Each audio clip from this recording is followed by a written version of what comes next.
A continuar con José Miguel Martínez. Bienvenido, José Miguel. Gracias. Cuéntanos un poquito de contexto. ¿Cuándo nace EDIC? ¿Qué tipo de labores han hecho y cómo va hoy? A ver, esta empresa nació en el año 2002. ¿Ya? Veníamos varios profesionales de varias empresas relacionadas con las materias principalmente tributarias y laborales. Ya. En esos tiempos, han pasado más de 20 años, publicábamos unos manuales que todavía se publican, ¿ya?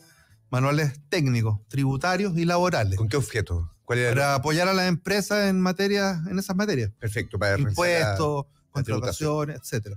¿Ya? Y después nos expandimos un poco, ya somos una pequeña pasamos a mediana empresa, tenemos más de 60 personas. Bastante. ¿Ya? Y estamos desarrollando software específicos, tributarios, laborales y de renta. Y tenemos un área de asesorías tributarias y laborales, aparte de los manuales que seguimos con ellos. Oye, José Miguel, entonces ustedes asesoran a estas empresas que quieran contratar a jóvenes durante las vacaciones de invierno. No, no somos una empresa no es un hold. No. Ya, perfecto.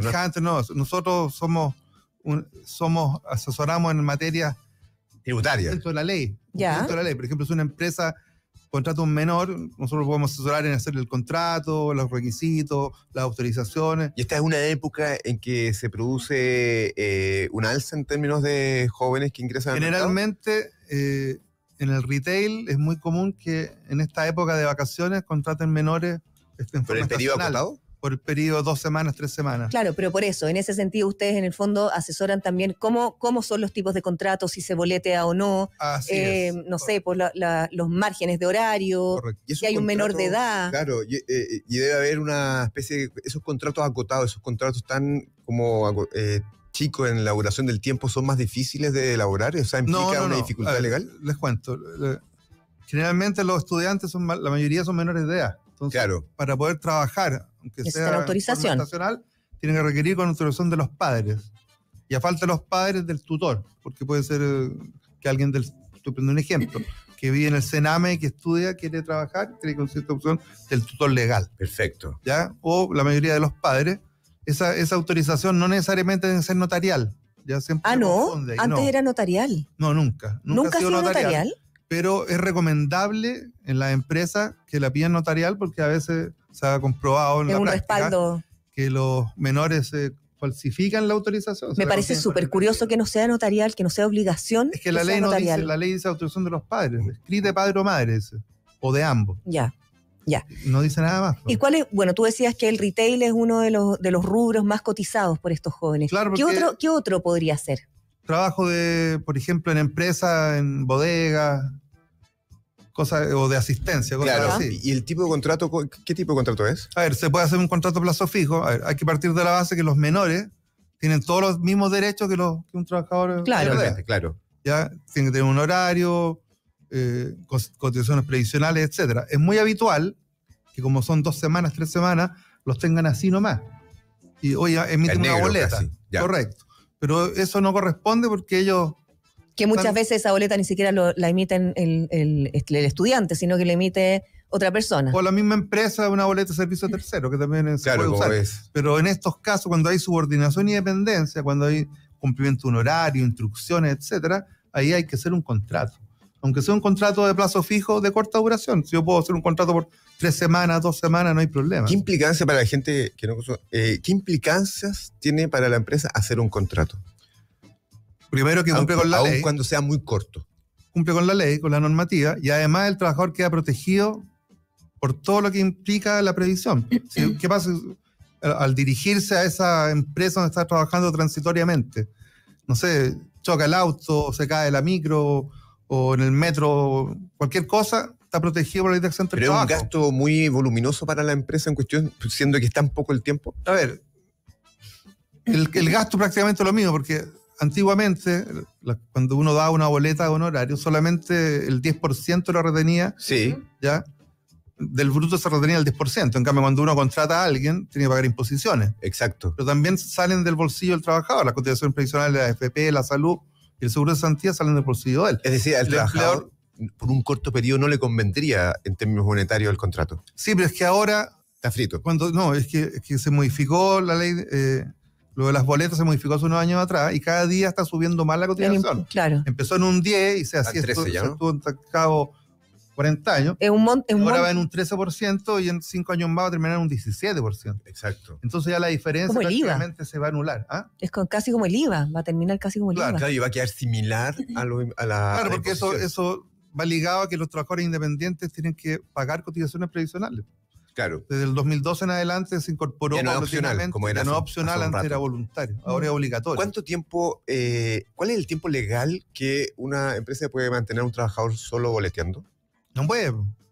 ¿En ningún mes? O sea, no hay un mínimo. Si hay subordinación y dependencia, vale decir, cumplimiento de un horario de trabajo, obligación de asistir, que recibe instrucciones. Si hay subordinación, la ley dice que eso da origen a un contrato de trabajo. Y esa realidad... Perdona, pero yo tenía entendido que después de 3 meses de boleteo se asumía inmediatamente que hay un contrato de trabajo. Es un mito urbano. ¿En serio? Urbano. Claro, por ejemplo, estamos llenos de mitos urbanos. Yo soy profesor independiente. Yo, por ejemplo, tengo clientes que boleteo hace más de 20 años a la misma empresa y yo les doy una boleta mensual. Pero yo no voy nunca a la empresa, me llaman por teléfono o voy de vez en cuando la negociación colectiva, cosas así. Generalmente ellos me llaman por teléfono para que yo les absorba dudas. Pero eso no significa que soy trabajador porque yo decido cuándo presto el servicio. Ya.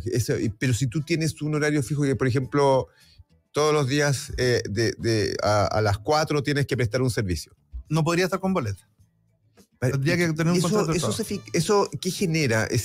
Claro, ¿hay un vacío legal ahí? No. ¿O no? ¿O las empresas no cumplen eso? No se fiscaliza. ¿Y cuáles son las multas a que se exponen las empresas? Bueno, por no tener contrato de trabajo es de 1 a 5 unidades tributarias, pero lo más grave es porque yo siempre digo que las multas a lo mismo, porque las empresas la pagan de una, sí, o no la pagan y se da tesorería a lo mismo. El problema aquí que son las cuestiones previsionales asociadas son mucho más caras. Por ejemplo, porque obligaría... ¿Cuánto deudas en pensiones? Es retroactivo, ¿no? Obligaría al empleador a pagar las cotizaciones del periodo trabajado. Si lo despiden después y no están pagadas las imposiciones, se anula el... Que es un juicio bien clásico. Claro, se puede anular el despido y tienen que seguir pagándole el sueldo hasta que se pongan al día. Entonces, todos esos elementos adicionales...